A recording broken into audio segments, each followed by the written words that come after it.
తెలుగు రాష్ట్రాల్లో అతిపెద్ద lift manufacturer lifts ట్రై.com dealership కూడా ఇవ్వబడును. మందుబాబులకు షాక్ తగిలింది. ఏపీలో మద్యం ధరలు పెరిగాయి. కూటమి ప్రభుత్వం అధికారంలోకి వచ్చాక కాస్త తగ్గిన ధరలు ఇప్పుడు పెంచక తప్పలేదు. మద్యం షాపుల అమ్మకందారులకు మార్జిన్ పెంచిన నేపథ్యంలో ధరలను కూడా పెంచాల్సి వచ్చింది. పెరిగిన ధరలు ఎలా ఉన్నాయి, ఎంత మేర పెరిగాయి ఇప్పుడు తెలుసుకుందాం.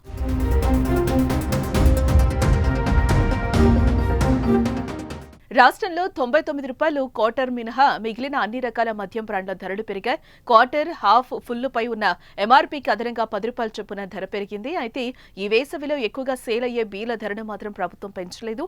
ప్రస్తుతం బీలను ఏ ధరకు విక్రయిస్తున్నారో అదే ధరకు అమ్మనున్నారు. వాటిలో ఎటువంటి మార్పు అయితే లేదు.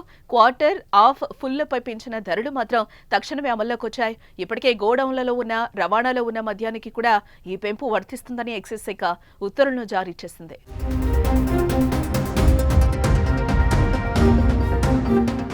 మద్యం ధరలు పెరగడానికి మద్యం షాపుల అమ్మకందారులకు ప్రభుత్వం మార్జిన్ పెంచడమే ప్రధాన కారణం. మార్జిన్ తక్కువ వస్తోందని లైసెన్సులు ప్రభుత్వానికి మొరబెట్టుకోవడంతో వారికిచ్చే మార్జిన్ పెంపునకి ఇటీవల కేబినెట్లో ప్రభుత్వం అంగీకారం తెలిపింది. అందుకు అనుగుణంగా ఎక్సైజ్ శాఖ పన్నుల్లో మార్పులు తీసుకొచ్చింది. లైసెన్సీలకు ఇష్యూ ప్రైస్ పై మార్జిన్ ఇస్తారు, కానీ ఇప్పటి వరకు ఏఆర్ఈటీ ఇష్యూ ప్రైస్ లో లేదు. దీంతో లైసెన్సీలకు అనుకున్నంత మార్జిన్ రావట్లేదు.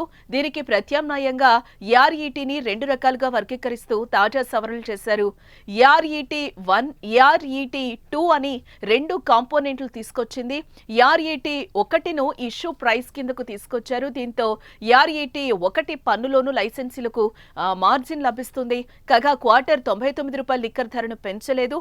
అవి మినహా అన్ని రకాల లిక్కర్ బ్రాండ్లపై లైసెన్సీలకు ఏఆర్ఈటీ 1లో మార్జిన్ లభిస్తుంది. దీంతో బ్రాండ్ల బాటిళ్లపై 10 రూపాయలు పెరిగింది.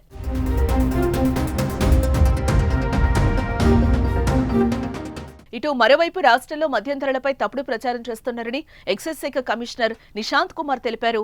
రాష్ట్రంలో మద్యం ధరలు 15 రూపాయల నుంచి 20 వరకు పెరిగినట్లుగా చెప్తున్నారని, ఇది అవాస్తవమని క్లారిటీ ఇచ్చారు. అన్ని బాటిళ్లపై 10 రూపాయలు మాత్రమే పెరిగిందని స్పష్టం చేశారు. అదేవిధంగా తాజా ధరల వివరాలను అన్ని షాపుల్లో ప్రదర్శించాలని యజమానులను ఆదేశించారు.